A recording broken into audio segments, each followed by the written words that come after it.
Saint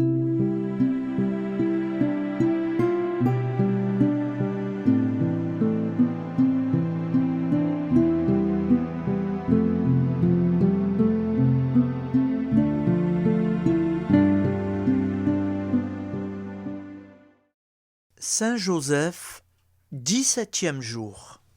La Sainte Famille à Nazareth.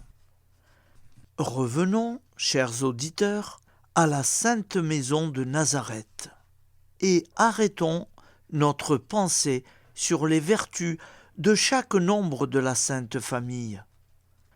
Saint Joseph, en sa qualité de chef de la Sainte Famille, Joseph représente Dieu. C'est donc Joseph qui commande et dirige. Mais avec quel respect, quel ménagement, le si bon Joseph devait imposer sa volonté à Jésus et à Marie.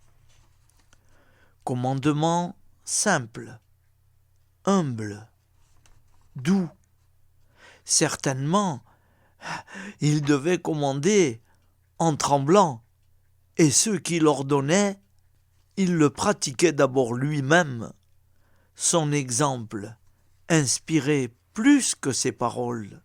Marie, elle faisait en tout la volonté de son saint époux, sans observation, sans résistance, car elle savait que la volonté de Joseph était toujours conforme à celle de Dieu. Jamais épouse n'aima aussi tendrement son époux et ne lui porta plus de respect, de dépendance, de soumission. Et quand elle devait, elle aussi, faire acte d'autorité auprès de son fils, c'était sur le ton de la prière, comme à Cana, faisant dans le Saint-Évangile le récit de ce que Jésus accomplit durant les 30 années, ne nous présente que 3 mots. Il leur était soumis. Voilà toute l'histoire de l'enfance et de la jeunesse de celui qui allait accomplir l'œuvre immense de la rédemption. Jésus était parfaitement soumis à Joseph et à Marie en tout ce qu'il lui commandait.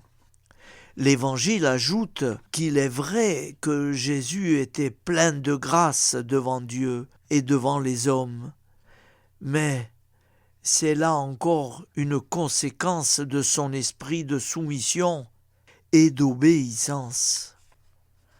Prions. Très sainte famille de Nazareth, protégez les familles chrétiennes, protégez la pauvre mienne en particulier, que les noms de ceux qui composent nos familles s'enchaînent l'un à l'autre, de manière que la mort ne nous sépare pas. Faites que nous ayons le bonheur de tous nous retrouver dans le ciel. Jésus, Marie, Joseph, nous vous aimons fort, fort et très fort.